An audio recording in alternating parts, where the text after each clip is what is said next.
My girlfriend ran away from me after my proposal, and 5 years later I found out that she ran away to my brother. 5 years ago, I was ready to start the next chapter of my life. I had it all planned out. The perfect moment, the perfect ring, and the perfect woman. Or so I thought. I, 28M, had been in a relationship with Sophia, not her real name, since high school. We were that couple, the one that made it through the awkward teenage years, the one that survived long distance during college, the one that everyone thought was meant to be together forever. For almost 6 years, we stuck by each other through every challenge. Even though we went to colleges in different cities, we made it work. We visited each other whenever we could, we texted every day, and we had long video calls late into the night. By the time I was 23, I knew she was the one. I spent months planning the perfect proposal. I bought a ring that cost more than 6 months' worth of my savings. I arranged for all our friends and family to be there. My plan was simple: I would propose to her on my 24th birthday, surrounded by the people we loved. But the day before my birthday, she disappeared. I remember that night so vividly. She had texted me earlier in the evening, telling me she'd be late because she had to stay late at work. That wasn't unusual, so I didn't think much of it. I waited for her. And waited. And waited. But she never came home. At first, I wasn't worried. Maybe she had gone out with her coworkers for drinks. Maybe her phone had died. Maybe she had fallen asleep at a friend's place. Then I started calling her. Once. Twice. 10 times. 20 times. 100 times. No response. I texted her. Over and over again. My messages remained unread. By morning, panic had set in. I reached out to her best friend, Amelia, asking if she had seen or heard from her. She didn't respond. I texted Sophia's parents. No answer. I checked her social media accounts, hoping for some sign that she was okay. They were gone. Deleted. Every single one of them. That's when I knew something wasn't right. I went to her apartment, but the door was locked. I called her workplace, only to be told that she hadn't shown up that day. It was as if she had been erased overnight. By the afternoon, I was ready to go to the police and file a missing person report. But something stopped me. Sophia wasn't missing. She had chosen to disappear. Because if she had been in danger, someone, anyone, would have told me. Instead, everyone acted as if I no longer existed. Her family, her friends, even our mutual friends, they all shut me out. I sent desperate texts. Please tell me she's okay. What happened? Just let me know if she's safe. No one replied. Some of our old friends even blocked me. That was the moment when it finally sank in. She was never coming back. The weeks that followed were a blur of confusion, heartbreak, and frustration. I barely ate. I barely slept. I stopped showing up to work, stopped talking to people, stopped functioning like a normal human being. The worst part wasn't that she left. It was the lack of answers. I needed to know why. For months, I tried everything I could think of to find her. I scoured the internet for any trace of her. I created fake social media accounts just to search for her under different names. Nothing. It was as if she had fallen off the face of the earth. I asked around, trying to find anyone who might know something, anything. But everyone just told me the same thing. You need to move on. Forget about her. She's gone. Let it go. But I couldn't let it go. I wasn't looking for her to take her back. I just wanted closure. I wanted to hear her say it to my face.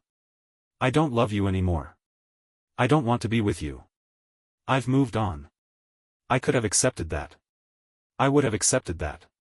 But instead, I was left with silence. 5 years passed.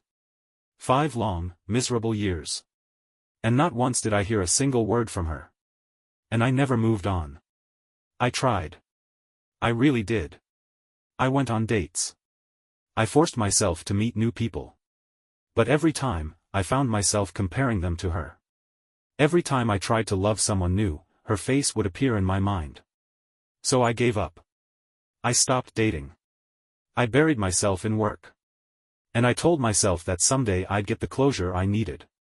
But I never expected that closure to come from my own family. 2 weeks ago, everything changed. My older brother, Ethan, 33M, had been living abroad for over a decade. He had moved to London when he was 22 for work and had built his life there. He only came home twice a year for short visits. But this time, he had been here for nearly a month because our mother, 62F, had been diagnosed with a serious heart condition. I hadn't seen much of him during his visit. We were friendly, but never particularly close. Then, one evening, I stopped by my parents' house to drop off some food for my dad. I had a spare key, so I let myself in. I was about to enter my mother's room to check on her.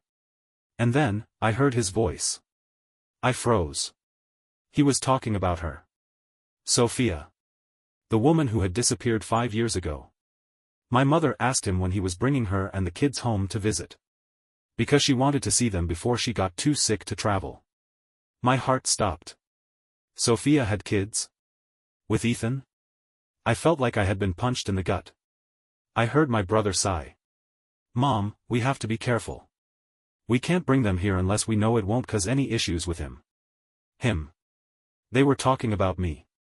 They were trying to figure out how to bring Sophia, my fiancée, home to visit, without me finding out. That was when I finally understood. The woman I had spent 5 years mourning had never really been gone. She had just been with my brother. The people I had turned to for support, my parents, my family, they had known all along. And they had helped him keep it a secret from me. I felt physically sick. I left the house without saying a word. I drove home, shaking, my hands gripping the wheel so tightly my knuckles turned white. And as soon as I got inside, I did the one thing I had never done before. I searched for him on social media.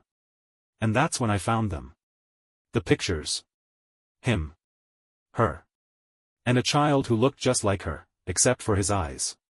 Because those were Ethan's. I don't know how long I sat there staring at my screen. Minutes. Hours. The images blurred together, but the truth was clear. Sophia, the woman I had spent years searching for, the woman I had waited for, the woman I had loved more than anything, was in those pictures. And she wasn't alone. She was with my brother. And their child. A little boy, around 3 or 4 years old. I didn't need a DNA test to tell me whose kid he was. His dark brown eyes were exactly like my brother Ethan's. They were a family. A family that had existed for years, while I had been living in the past, grieving a woman who never even had the decency to say goodbye. For 5 years, I had clung to the hope that maybe, just maybe, she would come back. Meanwhile, my own brother had been playing house with her. And everyone in my family had known. My parents. My aunts and uncles. Even some of our mutual friends. They had attended their wedding. They had been there for the baby's birth. They had taken vacations together. And me? They had comforted me, lied to me, gaslit me, all while knowing where she was and who she was with. I felt like a complete idiot. I must have sat there in shock for at least an hour before I finally snapped out of it. I had spent 5 years wasting my life over someone who hadn't even cared enough to break up with me properly. I needed answers. I needed to hear it from them. I opened my messages. I sent the same text to every single person who had known. My parents. My brother. Even Sophia. I know what you did. I just want to know why. Then I turned off my phone. I wasn't going to wait for their replies. Because in that moment, I didn't care what they had to say. I just needed them to know that I knew. The next morning, I woke up with the worst hangover of my life. I had gone out with some old friends and drank until I could barely stand. But no amount of alcohol could numb what I was feeling. When I finally turned my phone back on, I had dozens of missed calls and messages. Some from my parents. Some from Ethan. But the one that stood out the most? Sophia. She had finally responded. And what she said made me want to throw my phone across the room. You have no right to message me like this. I'm married. I have a child. You need to move on with your life and stop acting like a creep. Neither Ethan nor I owe you an explanation. We were meant to be together, and I don't regret my decision. The fact that you're still dwelling on this 5 years later is pathetic. Maybe you should go to therapy because clearly, you have issues. I wanted to laugh. Or scream. Maybe both. I had spent half a decade waiting for closure, and this was what I got. Not an apology. Not an ounce of guilt. Just pure arrogance. She actually had the audacity to blame me, as if I was the problem for wanting answers. As if it was my fault for not moving on fast enough. I sat there rereading her words over and over again. And with each passing second, my anger grew. I could have handled anything except this. I could have handled her saying she fell in love with someone else. I could have handled her telling me that she had changed, that she wasn't happy with me, that she wanted a different life. But this? This was a slap in the face. A final insult after 5 years of betrayal. It was at that moment that I realized, I had wasted enough time on these people. My family. My brother. Sophia. None of them deserved my pain. They weren't worth another second of my time. But that didn't mean I was just going to let them off the hook. I ignored all the calls and messages from my family. But Ethan wasn't the type to give up easily. A few days later, he showed up at my house. He stood outside, knocking on my door, calling my phone over and over again. I refused to answer. Then he yelled, loud enough for the entire neighborhood to hear. "Are you really going to ignore me like a child? We need to talk." I had no interest in talking. But I also knew Ethan well enough to know that if I ignored him, he would just keep coming back. So I opened the door. I didn't invite him in. I just stood there, arms crossed, waiting. He let out an exaggerated sigh, as if he was the one who had been wronged. "Listen, I get that you're upset, but this has gone on long enough. Sophia and I." "Don't say her name." I cut him off. He blinked. "What?" "Don't say her name. I don't want to hear it." He ran a hand through his hair, clearly frustrated. "Fine. Look, I know this is a shock to you, but it's been 5 years. It's time to let it go. Mom and Dad didn't tell you because they didn't want to hurt you. We all thought it would be best if you moved on first." I stared at him, stunned. "You thought it would be best? Best for who? You? Sophia? Mom and Dad? Because it sure as hell wasn't best for me." He had the nerve to look annoyed. "Do you really think I planned this? I didn't want to fall in love with her, it just happened. We fought it, we tried to stay away from each other, but sometimes, things don't go the way you expect. I love her, man. I loved her then, and I love her now." I could barely see straight, I was so angry. "Then why didn't she just break up with me?" I demanded. He had no answer. So I kept going. Why did she have to run? Why did she have to erase herself from my life? Why did you and Mom and Dad have to lie to me for 5 years? He finally sighed. "We didn't know how to tell you. You didn't know how to tell me. So instead, you let me suffer for half a decade? You let me think she was dead? You let me think I was crazy? You would have never understood," he muttered. "And you would have never forgiven us." I shook my head. "You're right. I never will." And then, I slammed the door in his face. For the first time in 5 years, I felt free. I wasn't going to waste another second crying over them. But I was going to make sure they felt the weight of their betrayal. And I knew exactly how to do it. Slamming the door in Ethan's face should have felt satisfying. But it wasn't enough. Because even after everything, after all the lies, the betrayal, the stolen years, he still thought he was justified. He still thought I was being unreasonable. He had come here, not to apologize, but to convince me to let it go. Like I was some bitter, pathetic man holding on to an old grudge. Like I was the problem. And that's when I realized, this wasn't just about what they did 5 years ago. This was about every single day since then. The deception. The manipulation. The gaslighting. They had stolen my life, and they expected me to forgive and forget just because they had moved on. No. That wasn't going to happen. That same night, I called my mother. I didn't want to speak to her, but I knew that if I didn't act now, I would regret it. She picked up on the first ring, her voice shaky. "Oh, honey. I'm so glad you called. I was so worried about you." I ignored her fake concern. "I need to talk to you about something important." She hesitated. "Of course. What is it?" "I want you and Dad to rewrite your wills." Silence. I let the words sink in before continuing. I want Ethan cut out completely. I don't care what you leave him, make it as little as legally possible. Everything else should go to me. My mother gasped. What? That's ridiculous. He's still our son. And I was your son, too. But that didn't seem to matter when you were lying to my face for 5 years. She stammered. Sweetheart, we only did what we thought was best. No, Mom. You did what was best for Ethan. You protected him. You cared about his happiness. And you left me to rot. She started crying. I didn't care. For once, I didn't feel guilty. I didn't feel like I was being cruel. I was finally giving them a taste of their own medicine. If you want me to ever speak to you again, you will do this. If not, then don't bother reaching out to me anymore. Because as far as I'm concerned, you lost me 5 years ago. More silence. Then, finally. Okay. I had one. 2 days later, I sat in my parents' lawyer's office, watching as they officially changed their wills. 90% of their assets were now mine. Ethan? He would get barely anything. He had built his entire life around thinking he was the golden child. The one our parents favored. Now, he would know what it felt like to be betrayed by his own family. He would know what it felt like to be nothing. And the best part? I wasn't going to tell him. Let him find out when they're gone.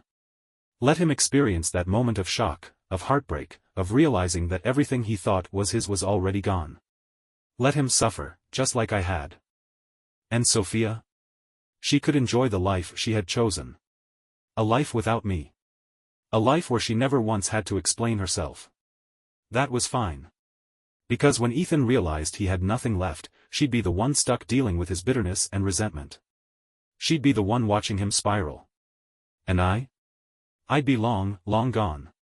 Letting go. I'd like to say that after all of this, I felt completely free.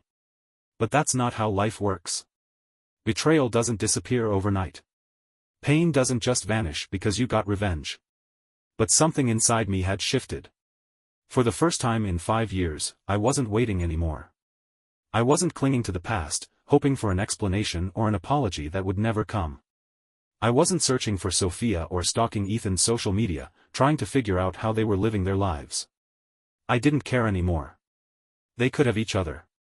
They deserved each other. I was done. I had wasted enough time being angry, being sad, being broken. And now? I was finally ready to move forward. I had booked a flight. A fresh start. New job. New city. New life. No family. No past. No looking back. I wasn't just moving on. I was disappearing. Not like Sophia had. Not in fear. But in power. Because from this moment on, I was free. Final thoughts. Ethan and Sophia had their happy ending. For years, they had lived their lives without a second thought about what they had done to me. They had each other. They had a family. But they also had guilt. They also had the knowledge that when everything falls apart, I won't be there to pick up the pieces. And when our parents are gone, Ethan will realize exactly how alone he is. That will be his karma. And as for me? I will build something better. Something that isn't poisoned by betrayal. Because I refuse to be defined by the past. I refuse to let them win. And that? That is the greatest revenge of all. Thank you for watching the video, like it if you watched the video to the end and don't forget to subscribe. Have a nice day.